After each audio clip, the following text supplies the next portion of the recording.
Dermatomiositis es otra de las enfermedades difusas del tejido conectivo, la cual es una polimiositis del músculo estriado. Tiene una fisiopatología autoinmunitaria, suele ser simétrica y bilateral, tiende a ser proximal sintomáticamente, puede llegar a cursar sin miositis o bien puede llegar a cursar sin afectación cutánea. Ahorita vemos en la clasificación a qué se refiere esto.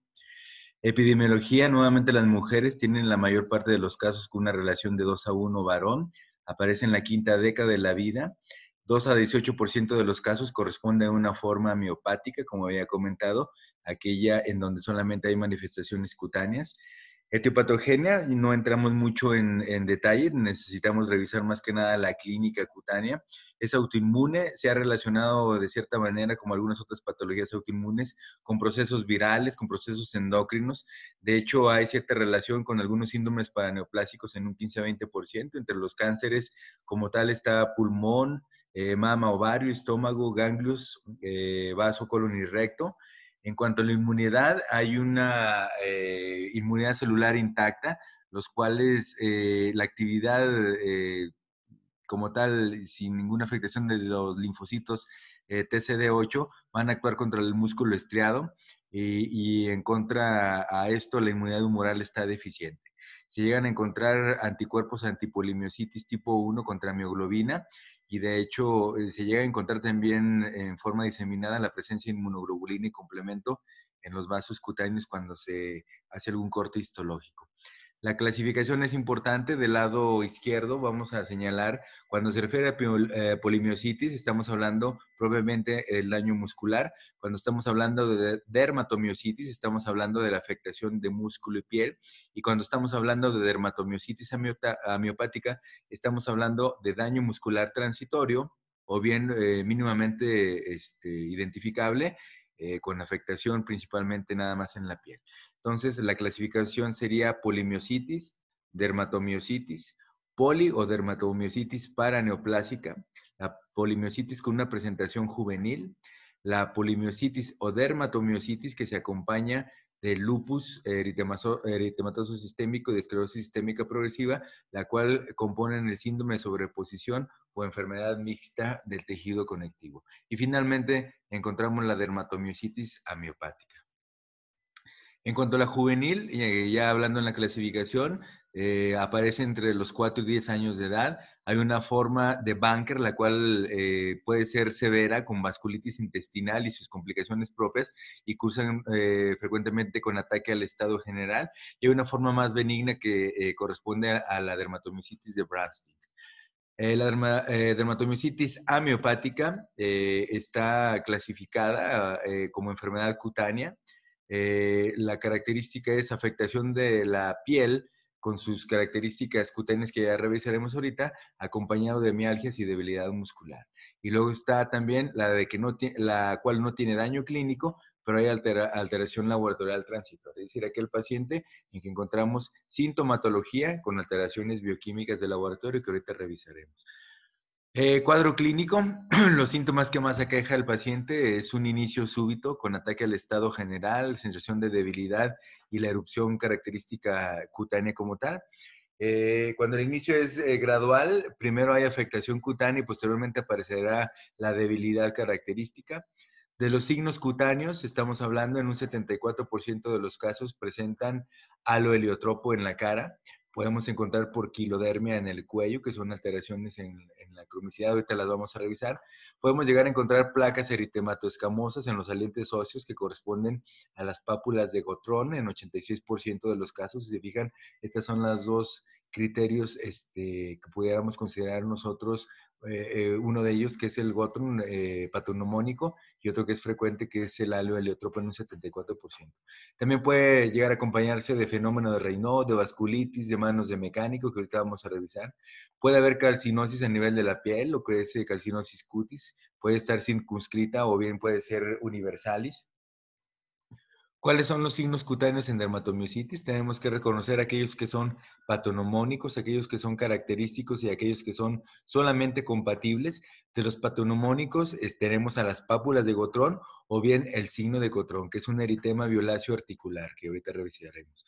De los característicos está el eritema heliotropo, está la telangiectasia periungual y la distrofia cuticular. Podemos encontrar eritema violáceo en el dorso de las manos y en los miembros braquiales, con una distribución hacia deltoides y hombros, el cual se llama signo de Chal, ahorita lo veremos. Podemos encontrar hiperkeratosis bilateral simétrica de las manos. Y los que son compatibles, pues es la poiquilodermia, las ampollas subepidérmicas y la calcinosis cutis. Aquí podemos ver, pues, de los característicos, tenemos el halo heliotropo, que es esa hiperpigmentación de color eritemato violácea alrededor de los ojos, ¿sí? Aquí tenemos otra fotografía con este eritema característico de la dermatomiositis, ¿sí? Es característico como tal. Aquí podemos ver las pápulas de Gottron, que dijimos que son patoneumónicas, a diferencia de lo que es el signo de Gottron. Si podemos ver, esto más que nada es macular, es más una mancha que lesiones sólidas. Aquí podemos ver la presencia de pápulas como tal, ¿verdad? Podemos ver distrofia cuticular como tal y podemos ver telangiectasias. No es muy visible aquí las telangiectasias, pero si podemos hacer un acercamiento más nítido, podemos ver ahí los capilares que son visibles como tal. De los compatibles ya hablamos de la alteración de las manchas y de la atrofia cutánea, que corresponde a poiquilodermia. Aquí podemos ver también compatible la calcinosis cutis. Podemos ver aquí en una radiografía cómo se ve a nivel de la piel la infiltración de calcio. Podemos ver otra radiografía como tal. Podemos ver el fenómeno de Raynaud que habíamos descrito también en la esclerosis sistémica progresiva, cómo hay una fase aquí de palidez y posteriormente una fase de cianosis como tal.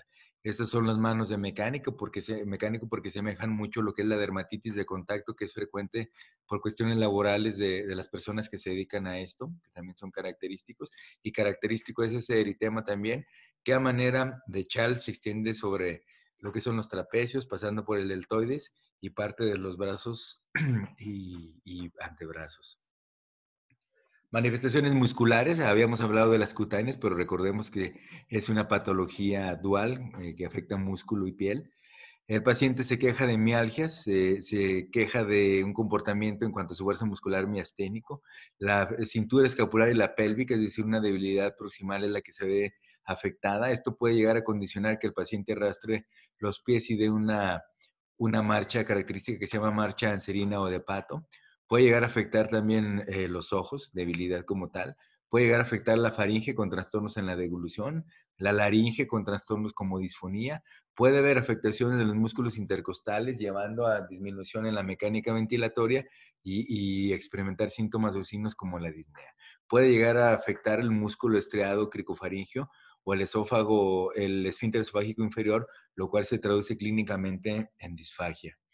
Hay manifestaciones sistémicas como ataque al estado general, hay pérdida de peso, hay fiebre, anorexia, hay edema, hay artralgias.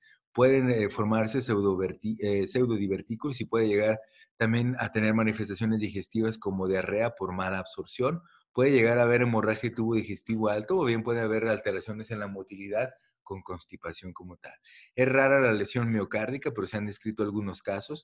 En cuanto a lo pulmonar, como todas las enfermedades difusas del tejido conectivo, es una de las principales causas en México de neumopatía intersticial, lo cual genera fibrosis y una neumopatía restrictiva. Eso se puede llegar a diagnosticar y se debe diagnosticar con una espirometría como tal. Puede haber daño renal por alteraciones, afectación, perdón, del músculo con mioglobinuria. Ya hemos mencionado algunos anticuerpos que se van dirigidos contra músculo y contra mioglobina. Laboratorio y gabinete, es obligatorio pedir enzimas musculares. Podemos llegar a encontrar, debemos de llevar a encontrar elevada la CPK, se eleva la DHL y la aldolasa. Hay elevación de transaminasas como AST y ALT. La creatinina se encuentra elevada, tendremos que pedir una depuración de creatinina en orina de 24 horas. Podemos solicitar células CLE y pueden estar positivas. Llegan a estar positivos los anticuerpos antinucleares en un 75% de los casos. Debemos de pedir anticuerpos anti-Jo y anti-Mi1, así como anti-Mi2. De gabinete se solicita electromiografía, en los cuales El trazo no vamos a ahondar mucho en ellos, son potenciales pequeños que son polifásicos y son breves. Y hay una hiperreactividad en el sitio en donde se inserta el electrodo para hacer el trazo como tal. Si nosotros solicitamos una serie de esófago gastrodenal, podemos encontrar dismotilidad esofágica con escape faríngeo y dilatación media y proximal. Eso es importante que lo sepamos porque es en donde está constituido el esófago por músculo estriado. De los criterios diagnósticos debemos tomar en cuenta los clínicos y los paraclínicos. Es importante empezar a sospechar en el paciente que se queja de debilidad proximal y que es simétrica. Si nosotros tenemos una biopsia muscular anormal en donde hay infiltrado intersticial y atrofia perifascicular a nivel muscular, si nosotros tenemos enzimas musculares aumentadas, si nosotros tenemos una electromiografía alterada y si tenemos las manifestaciones cutáneas, estamos ante un caso de dermatomiositis.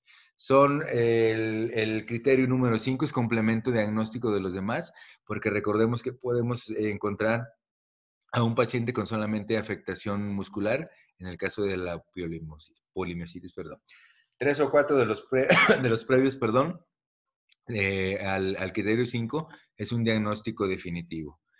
Diagnóstico diferencial, se debe hacer un diagnóstico con la esclerosis sistémica progresiva de las enfermedades difusas del tejido conectivo. Se debe de hacer un diagnóstico diferencial con el lupus. Aquí, por ejemplo, podemos ver el característico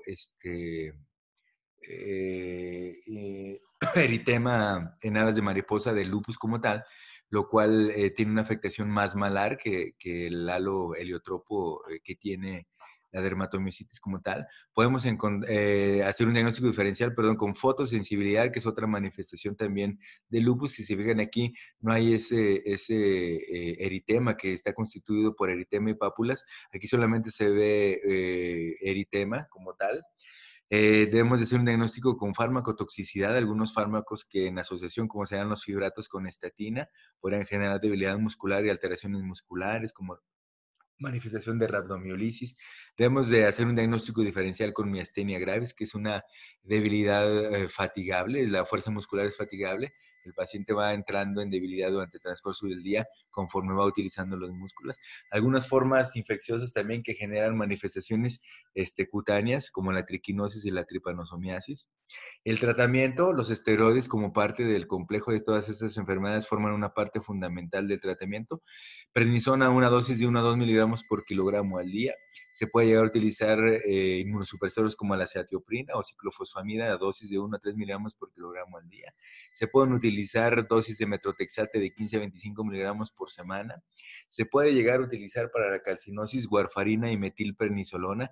Se puede llegar a utilizar exclusivamente con tendencia a mejorar la dermatosis, cloroquina por sus efectos inmunomoduladores que tiene, y se puede llegar a utilizar antihistamínicos como manejo sintomático o incluso antidepresivos.